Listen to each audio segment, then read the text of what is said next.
En el presente trabajo se realizará un análisis sobre lo que es comunicación. ¿Qué es? ¿Cómo se desarrolla? ¿Dónde surgió? ¿Quién la creó? ¿Por qué surgió? ¿Y cuándo empezó? Estos distintos aspectos nos permiten configurar, de acuerdo a lo visto en clases, una revisión general de lo que es la comunicación y cómo se ha desarrollado y configurado a lo largo de los años. ¿Qué es comunicación? La RAE define transmisión de señales mediante un código común al emisor y al receptor. Pero nosotros, de acuerdo a lo visto en clases, preferimos adoptar otra concepción del mismo término: transmitir simultáneamente significados parecidos. El lenguaje presenta consecuencias, implicaciones e influencias para con el crecimiento de la sociedad. Por lo mismo, es un proceso que merece ser abordado desde una perspectiva temporal. En sus inicios, la comunicación se configuró como un proceso instintivo. La usaban principalmente para procesos muy básicos: recolección de comida, ir de cacería, entre otros. Surge como la respuesta a la cotidianeidad.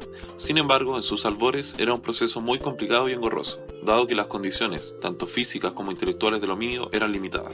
El proceso comunicativo como tal empieza con el desarrollo de los prehomínidos y la vida protohumana. Cabe destacar la importancia de las respuestas instintivas o heredadas. Era un lenguaje imposible de estandarizar. Y es aquí donde empezó a notarse la importancia de la comunicación.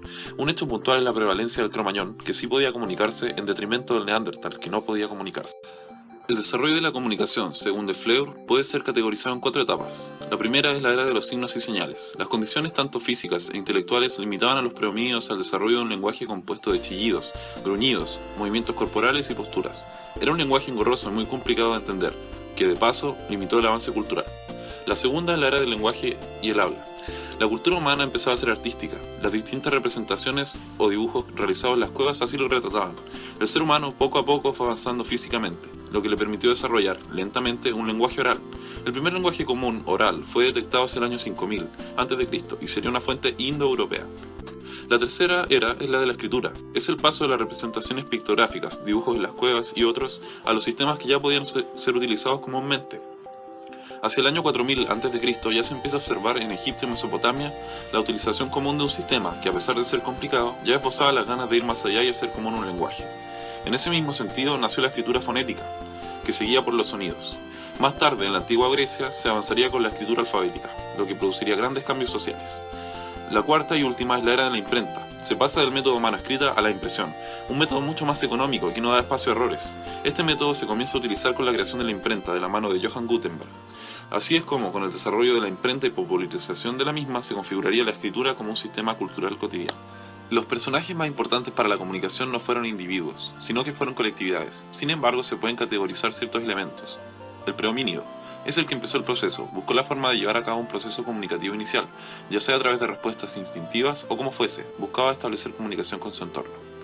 El hombre de Cromañón, este es el que empezó, en parte gracias al cambio del tracto vocal y a su ascendente tamaño cerebral, el proceso del habla, y asimismo la tradición oral.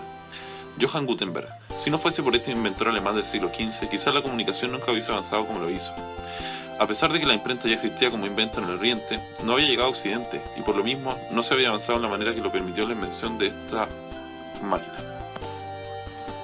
La comunicación es un proceso que no tiene fronteras, cada día avanza más y más. Distintos procesos así lo permiten, en particular la globalización. Por lo mismo merece la pena analizar este proceso desde una perspectiva histórica. Como lo menciona de Fleur en su texto, la naturaleza de los sistemas de comunicación en una sociedad está relacionada de forma significativa con prácticamente todos los aspectos de la vida diaria de la gente.